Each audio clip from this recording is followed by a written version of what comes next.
Assalamualaikum Mas, mau tanya sebulan bisa dapat berapa dari akun YouTube ini?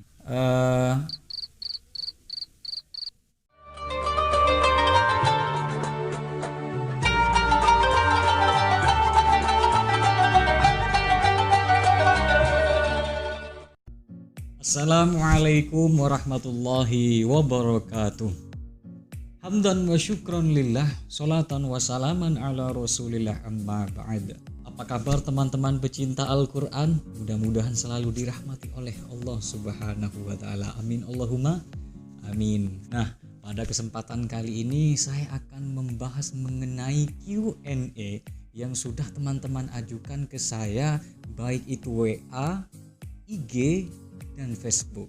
Tapi sebelum itu, sebelum teman-teman tonton video ini, alangkah baiknya jika teman-teman klik tombol subscribe di bawah dan nyalakan tombol loncengnya agar teman-teman selalu mendapatkan notifikasi dari channel Muhibbi Tilawah wa Dakwah. Baik, sekarang agar tidak berbelit-belit lagi, saya juga mohon maaf ya karena baru bisa membuat konten untuk menjawab pertanyaan teman-teman hari ini. Nah, khusus pada kali ini, khusus untuk teman-teman semua, saya meluangkan waktu untuk menjawab pertanyaan dari teman-teman semua. Baik, simak jawaban dari saya dengan baik. Langsung saja kita ke pertanyaan yang pertama. Pertanyaan yang pertama dari Sasa, santri MA Al-Ittihad Poncokusuma Malang. Pertanyaannya ada 3. Nah, saya akan menjawab pertanyaan yang ke-1. Pertama kali buat konten YouTube kapan? Sebenarnya sudah lama, sejak tahun 2018. Waktu itu saya sangat aktif dalam mengikuti kegiatan MTQ dan setiap penampilan saya selalu saya dokumentasikan, yang akhirnya saya taruh dan simpan di laptop. Kemudian kalau iseng ya saya unggah ke YouTube seperti itu. Itu untuk awal-awal seperti itu. Jadi setiap dokumentasi dari saya selalu saya simpan, kadang kalau iseng saya upload ke YouTube. Pertanyaan yang kedua dari Mbak Sasa, apa alasan yang mendasari Mas Bahri buat YouTube? Sebenarnya tanpa disengaja juga ya, karena awalnya dari keisengan saya mendokumentasikan setiap kegiatan saya di MTQ. Pertama kali waktu itu saya mengupload video saya, kemudian saya mendokumentasikan setiap kori-kori yang saya lihat. Waktu itu saya ingat betul ketika ada Lailatul Qiraah di Kabupaten Probolinggo, saya datang ke acara tersebut untuk mendokumentasikan waktu itu bintang tamu Ustadz Darwin Hasibuan. Nah, pada waktu itu video tersebut saya upload dan ternyata banyak viewersnya, dan sejak itu pula saya mulai semangat dalam menekuni YouTube. Jadi untuk teman-teman yang baru mempunyai YouTube, upload saja sudah, sebisa teman-teman. Nanti ada kalanya video tersebut akan ditonton oleh banyak orang. Ya seperti saya tadi yang sudah saya jelaskan, awalnya ya saya hanya iseng saja, tapi karena barokah Al-Quran ya, sehingga video yang saya upload sekarang kalau tidak salah sudah menembus angka 60.000 viewers. Nah, dan itu yang akhirnya mengangkat subscriber YouTube saya. Pertanyaan ketiga dari Mbak Sasa, suka dukanya ketika menjadi YouTuber? Kalau YouTuber sih bukan ya, saya hanya iseng-iseng saja dalam mengupload video seperti itu. Ada awalnya. Suka dukanya sih ya banyak ya, lebih banyak dukanya daripada sukanya. Masih ingat betul waktu itu di Kediri ada Kori Internasional Ustadz Fikri Abdullah. Saya beserta teman saya ya dengan modal pas-pasan, dengan dompet tipis ya, kami berangkat saja. Bismillah pokoknya dah untuk bisa berbagi nantinya video tersebut kami publikasikan nantinya di YouTube kami agar teman-teman bisa menyimak pembinaan tilawah dari Kori Internasional Ustadz Fikri Abdullah dari Jambi. Jadi dalam perjalanan tentu seru ya, meskipun banyak dukanya namun tetap seru karena kami sendiri senang dalam bidang MTQ. Jadinya lelah itu pun jadi hilang seperti itu karena kita lakukan dengan lillah, dengan ikhlas seperti itu. Pertanyaan yang kedua dari Lulu Ita, mahasiswi Winsa Surabaya. Pertanyaannya, bagaimana sih kisah lika-likunya jatuh bangun sampai sukses kayak gini? Aduh, sebenarnya belum sukses ya, masih jauh lah, ini baru permulaan. Pertanyaan dari Mbak Lulu tadi, bagaimana sih kisah lika-likunya jatuh bangun sampai sukses kayak gini? Pasti ada yang tak terlupakan dan mengesankan, tentunya banyak sekali, karena saya sendiri bukan pribadi yang sudah baik sejak awal. Saya dulunya pernah nakal juga. Waktu kecil saya sangat bandel sekali, sehingga alhamdulillah mendapatkan hidayah sehingga sekarang bisa belajar dengan baik. Jadi mungkin teman-teman ada yang belum tahu kenapa sekarang saya itu misalkan di kelas, di perkuliahan sekarang itu, mungkin teman-teman yang belum tahu saya itu paling senior. Jadi bisa dibilang kalau kasarnya itu saya yang paling tua. Ya karena pada dulu waktu MI atau SD dulu saya tidak naik kelas selama 3 tahun. Nah, itu lika-liku hidup saya. Mungkin teman-teman baru tahu. Tapi dengan begitu banyak hal-hal baru yang saya dapatkan. Karena apa? Karena saya ingin berubah menjadi lebih baik seperti itu.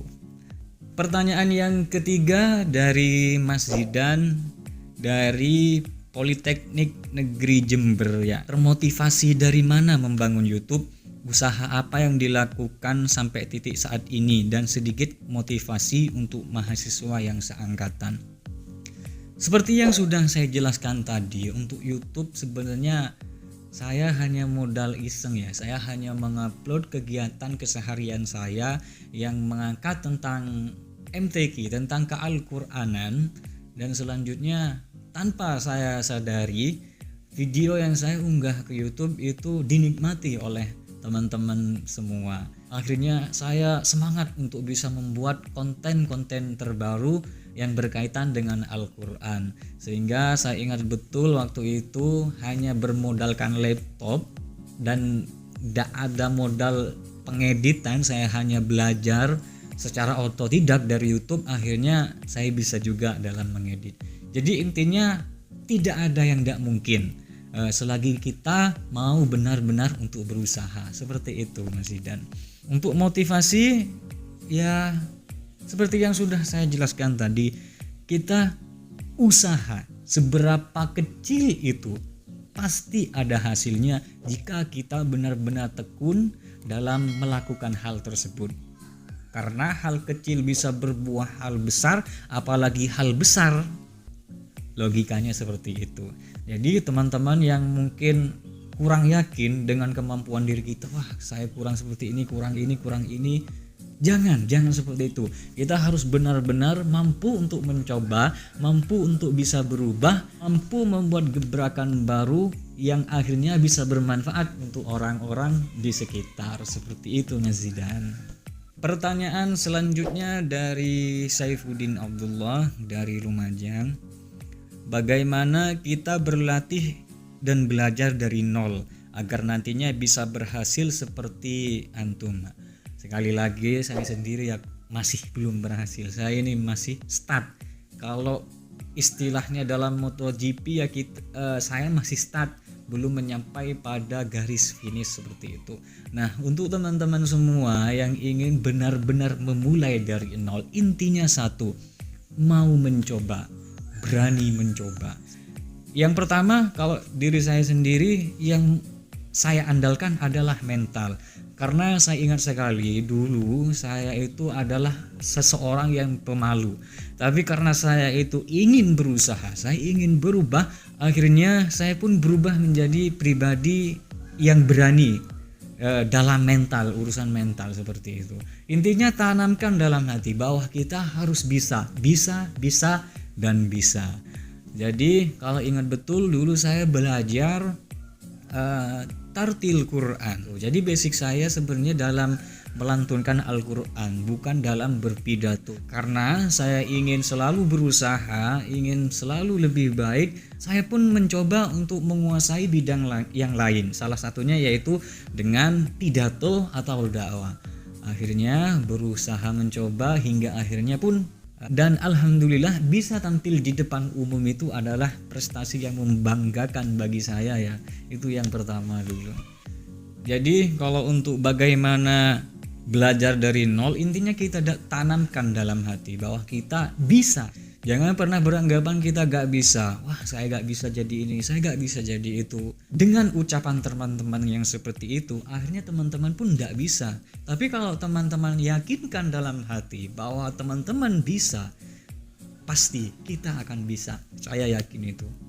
Karena dawuh Ustadz saya pun semacam itu yang selalu saya tanamkan dalam hati. Selanjutnya dari Vicky, Assalamualaikum Mas, mau tanya, sebulan bisa dapat berapa dari akun YouTube ini? Aduh ya, kalau masalah berapa dan berapanya itu masih belum ada ya. Alhamdulillah untuk channel ini sudah dimonetisasi akhirnya, yang artinya channel ini sudah mendapatkan penghasilan dari pihak YouTube seperti itu. Namun dari hal tersebut, dalam dunia YouTube itu tidak ada yang namanya gaji per bulan dapat 1 juta dan seterusnya dapat 1 juta, bukan seperti itu. Tapi tergantung dengan viewers kita. Viewers sangat penting bagi kita, karena dalam viewers tersebut banyak iklan-iklan yang masuk nantinya ke kita, masuk ke Google AdSense kita, yang akhirnya nanti bisa dicairkan setelah uang atau pendapatan yang terkumpul dalam Google AdSense kita sebesar 1.300.000, baru uang tersebut bisa kita cairkan seperti itu. Nah, kalau untuk channel saya sendiri, mohon doanya ya teman-teman, mudah-mudahan ke depan bisa lebih baik. Karena pada awalnya saya mulai menekuni channel YouTube ini yang nantinya ketika saya sudah mendapatkan penghasilan tersebut akan saya kembalikan kepada orang-orang Al-Quran. Dalam artian, ketika nanti teman-teman atau murid-murid saya ada yang lomba, mungkin bisa meringankan teman-teman atau murid-murid saya yang akan mengikuti sebuah perlombaan. Intinya semua yang saya dapatkan itu dari Al-Quran dan akan saya kembalikan lagi untuk Al-Quran. Jadi ke depan mohon doanya, mudah-mudahan channel ini bisa semakin berkembang serta menjadi channel yang bermanfaat untuk semua kalangan. Selanjutnya pertanyaan dari Nida dari Win Antasari, Banjarmasin, Kalimantan. Kenapa awalnya memilih terjun ke dunia public speaking? Memang sukakah atau seperti apa? Pertama, terjun ke dunia public speaking itu secara tidak langsung ya. Karena pada awalnya basic saya itu adalah ditartil, ditilawah. Dulu ketika saya mondok di Pondok Pesantren Zainul Hasan Genggong Probolinggo, di sana saya menekuni bidang tartil dan tilawah. Saya belajar tiap malam kepada ustadz saya yang bernama Ustadz Ali Baba. Beliau merupakan pembina MTQ Pondok Pesantren Zainul Hasan Genggong. Nah, saya di situ belajar tartil, belajar tilawah, hingga pada akhirnya ustadz saya menyarankan agar saya terjun di dunia public speaking. Pada awalnya waktu itu saya menjadi sari tilawah. Sebelum itu saya menjadi tilawah di MSQ. Kemudian terjemahnya lulus, lalu kemudian saya jadi terjemah atau sari tilawah waktu itu. Dan alhamdulillah dengan modal semangat akhirnya saya bisa. Tahun selanjutnya pensyarahnya lulus, sehingga tidak ada lagi regenerasinya, otomatis Ustadz menyarankan saya untuk jadi pensyarah. Nah, mulai saat itu saya menjadi pensyarah hingga masuk dalam perkuliahan, yaitu di Universitas Negeri Malang. Dan di sana saya aktif dalam dunia MTQ pada bidang musabaqah syarhil Quran, alhamdulillah hingga saat ini. Jadi bukan masalah suka atau enggak, tapi masalah berusaha atau enggak, seperti itu. Karena pada awalnya dulu ya saya tidak suka dengan bidang public speaking, hanya saja karena disarankan oleh ustadz saya, akhirnya saya pun berusaha dengan maksimal dan hasilnya pun alhamdulillah saya pun akhirnya bisa seperti